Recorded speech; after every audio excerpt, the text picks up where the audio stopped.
Let's have a look at a classic rock lick. This is something that Tony Iommi uses quite a lot, and you'll find examples of that in songs like Snowblind and Heaven and Hell.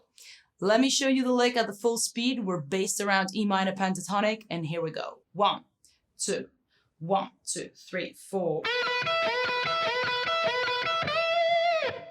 There we go, fast paced. So we've got a bend followed by single notes. The sequence keeps coming back and it ends on another bend. So that's my first bend, 14th fret, like I said earlier, and this is a whole tone bend.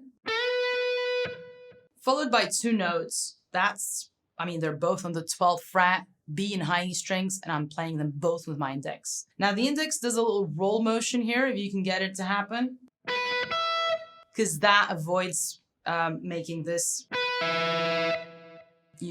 hearing both notes together. This doesn't sound very much in the style of, so we want to avoid that.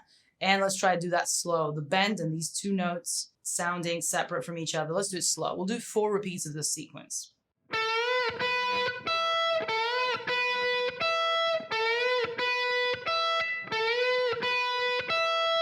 In fact, that's exactly what the lick does. And then what happens? This ends on the 15th fret of the B string with a whole tone bend.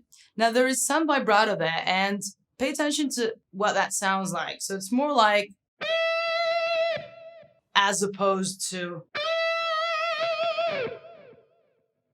it's almost never that wide. If you listen closely to the Black Sabbath, Tony Iommi style, you'll hear that his vibrato has a short interval, very short, and usually there's a fast motion involved. So let's do that again, the vibrato on the bend.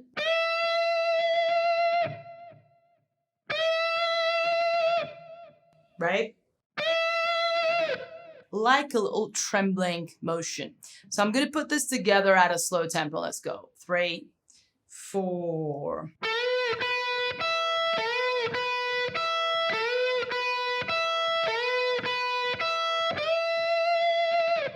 Okay, pay attention to the vibrato, those bends up and the sequence. Keep practicing it slow if you need to, and try to always have Tony Iommi's sound in your mind to replicate it. Now this is a plain pentatonic lick, but it's very effective, used in so many Black Sabbath songs, and you're definitely going to enjoy that. Good luck practicing. I'll see you in the next video.